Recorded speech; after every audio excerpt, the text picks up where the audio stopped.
Well, hello everybody. Welcome back to the Bison Workshop. I'm Bob, and just sitting here having my Trump coffee and getting ready to show you guys some porn we got going on behind us here.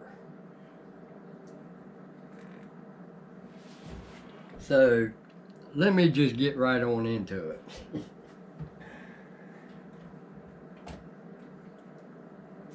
There is the new 357 Challenger stock.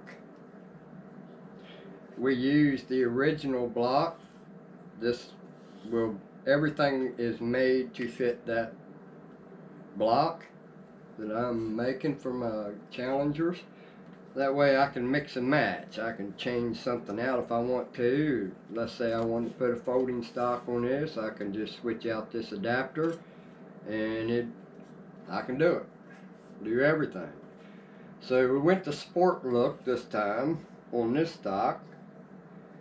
I think it looks pretty good. I 3D printed the Picatinny rails. The grip, which takes any. If I wanted to take this one here, the aluminum one, and put on here, I can. So this will take every should take every mount like that. AR, I think that's standard AR. This is a fixed stock though, and that's the way I like them, fixed. The folding stock's okay for one. I'll get used to it. But this is the holiest gun I have. This is the one I get to take to church with me, because it's a holy gun. So, but what we did, the trigger guard for that, if I can find one, looked like this originally. So basically what I did was redesigned the trigger guard and made the trigger guard so that it had that tang built off the side, the back side of it, for this to bolt down to.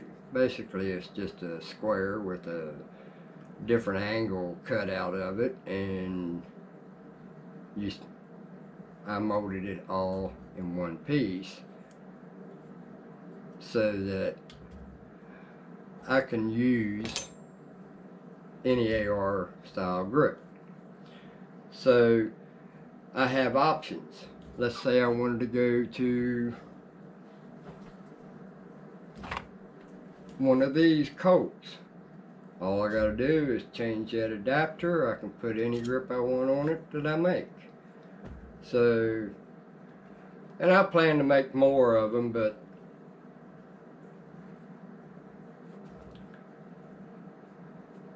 different styles. Who knows what I'll come up with. My brain's working all the time. So this year is just basically a T-block that has two screws that holds the side of the stock on both sides. It's got an adjustable rear butt plate with two set screws on this side. You unscrew the set screw or loosen them and you slide it where you want it. So got a lot of holes in it with somewhat of a cheek rest on it. Now this one here, I need to sand it down and do what I did to all the rest of it here.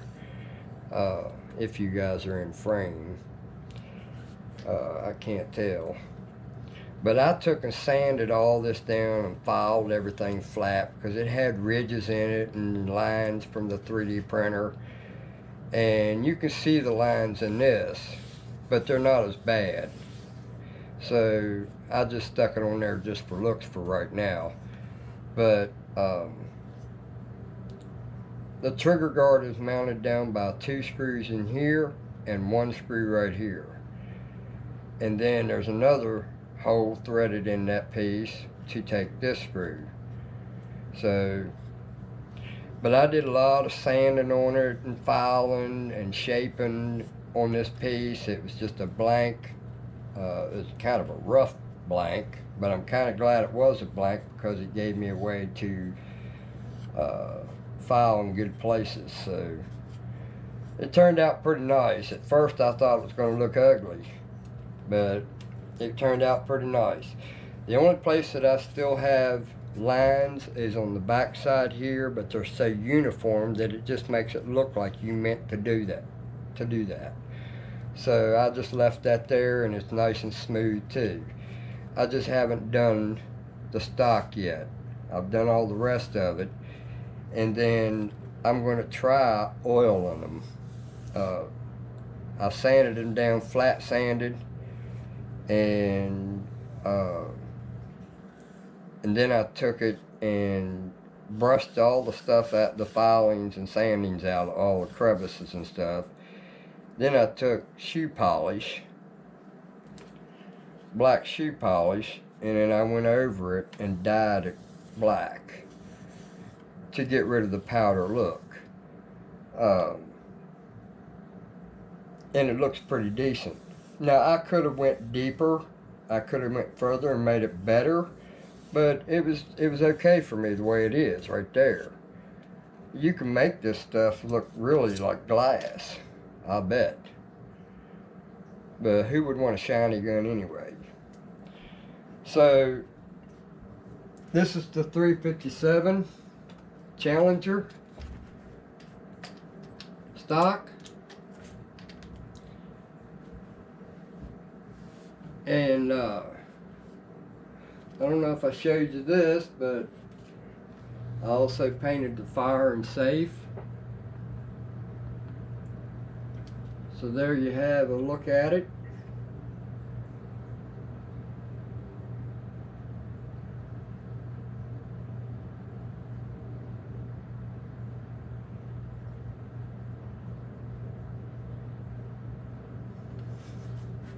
Bison's Challenger. The only thing I haven't done to it yet, and it requires me to have to take the forearm grip off, the barrel band, and the barrel brake. I gotta make something to go over top of this, and I'm thinking about making some kind of a cap that is just barely a size or two smaller, so that when I thread it on there forcefully, maybe it'll make a thread in it, but not so tight that you can't get it on. So I'm thinking about making something for that, because the train was the only thing that I have to use, because it's got a caboose on it that butts up against this and covers the threads. And it's possible that I can use one of those starters right here and just leave that open. So I'm going to get one and see if I can't make that happen. Or I thought about taking and putting the train in here and just cut the train to fit right here to this point, and have the train right here and the rest of this open.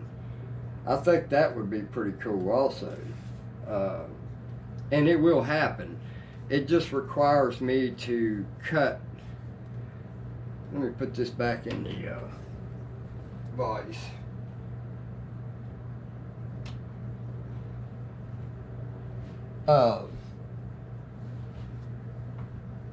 It would require me to cut one of these, and it would be cut in the middle of one of these fins.